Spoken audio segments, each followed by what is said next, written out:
So, as I sit here right now, there are 1 hour and 51 minutes left of August, which means that September is on the way, and it is the perfect time to drink a beer named after the month of March and brewed for Oktoberfest. Oktoberfest is always an interesting one. It's never a festival in October, it's a festival for October, essentially. There's a whole bunch of quite romantic origin stories for Oktoberfest, but at its heart, it's actually quite a kind of pragmatic, logistical thing.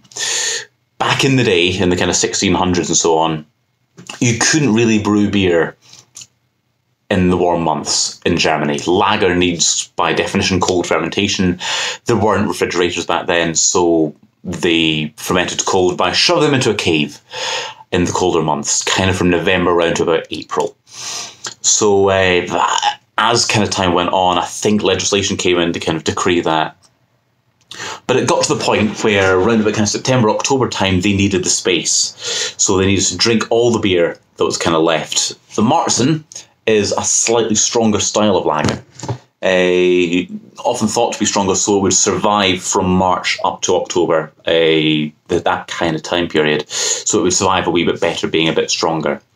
And then Oktoberfest kind of grew around that, around the need to drink the stuff that they had left over to make space and make room for the new stuff that they were going to be brewing in the kind of colder months of the year. Obviously, then Bavarian noble people got involved, and the whole big thing kind of blew up around Munich. The Oktoberfest beers that are served in the Oktoberfest in Munich are only allowed to be brewed within the city of Munich. So certain things like Erdinger are technically fest beer. It's not a Märzen. It's not an authentic official version. This is Hacker Pschorr. It's historically it's been my favourite Märzen of the bunch. So I thought I'd pop it open and see what this year's one is like. It's 5.8%, so yeah, on the kind of stronger side. Although in terms of the Oktoberfest beers, it's one of the weaker Oktoberfest beers, but strong in terms of German lager. 5.8. So I've got this here just in case because it has just come out of my bag and I've walked home from work. So let's see. No, it's good. Satisfying wee wisp of CO2 coming out there. So generally speaking, Märzens tend to be a bit darker. And this is certainly, yeah, you can see that colour there. It's not your classic pale lager colour. Far from pitch black stoutiness, of course. There we go. Should be able to get the whole bunch in. Lovely. Is that not the most attractive glass of beer you've seen in a long while? That's what, when I think of a glass of beer, the phrase a glass of beer, that's kind of what I think. You can drive into McDonald's, get a glass of beer. That's what I want. So, generally speaking, German beers aren't, of this ilk, I should say, aren't overly complex, but they're always incredibly well made. The quality is really high. So that's kind of what I'm looking forward to here. Yeah, it's got, as you would kind of expect from that colour, it's got kind of toffee-ish note to it. A slight kind of noble hop vegetal kind of note. A pleasant vegetal note. Let's see. Oh, that's gorgeous. That's just what I need after a long Friday shift. Give me a second.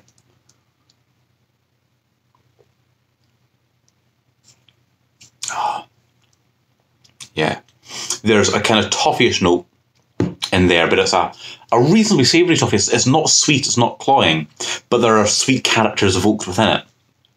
So kind of toffee, caramel, stewed fruits. There's something kind of plummy in there. There's hints of kind of candied fruits as well, and sugared almonds and things like that. But it is not sweet. It's refreshing. It's quite dry.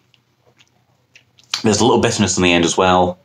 It's just, for me, this sort of beer is exactly the right balance between strength and drinkability, and between complexity and quaffability, or knockbackability, as I like to say. It's, yeah, this is kind of archetypally German and really, really nice. This is what I love about German beer and German brewing.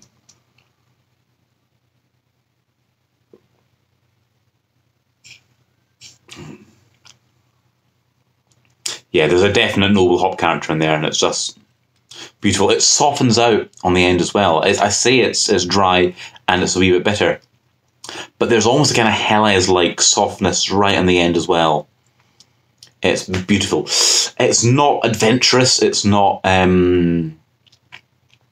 you know, out there or experimental, but it's incredibly well made. This is what crafting a beer is all about. It's not about throwing a bunch of stuff together and seeing if it works. As great as that is, for me, crafting beer, why craft beer is a bit of a misnomer, is this has been crafted. The recipe has been perfected and honed over years and years and years and years. Like we're talking about, you know, multiple decades here.